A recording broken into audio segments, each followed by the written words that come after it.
So one thing that I did forget to mention in the previous video is that you can actually change the name of your activity. If you go right here, you can change it and then it'll show up automatically in your Google Drive.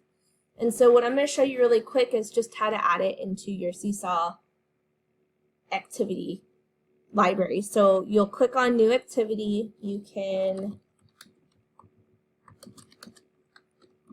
name it however you want, and you're actually going to save your Google slide as a template. And the reason that we saved it as a JPEG is so that when the kids are actually editing the template itself, they're not moving the different objects. They're only allowed to circle what's there, and so it's nice because they won't be able to mess with it, and it just makes things a little bit easier for them. And so you'll click on that check mark and it'll save under here as a template, and then what you'll do is you'll add the instructions. And so you'll have them click the add response. They will count the smiley faces in each rectangle, and then what they'll do is they'll use the drawing tool to circle the number for each of the rectangles,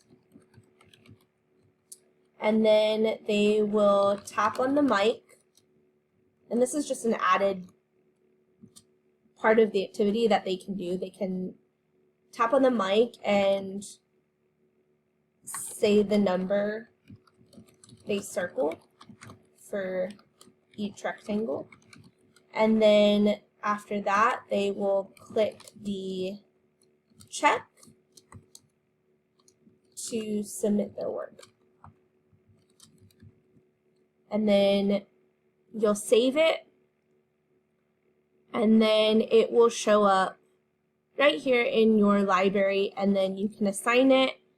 And what's really cool is that if you click on your classroom, what's nice is you can actually schedule it. I don't know if you guys knew this. You can assign it to a specific date and time, which is kind of cool, and then it'll assign to the class. And if you ever need it for something else, if you go back to the library section, that's where you'll be able to find your activity. And that is how you add your Google slide as a template for a SeeSaw activity.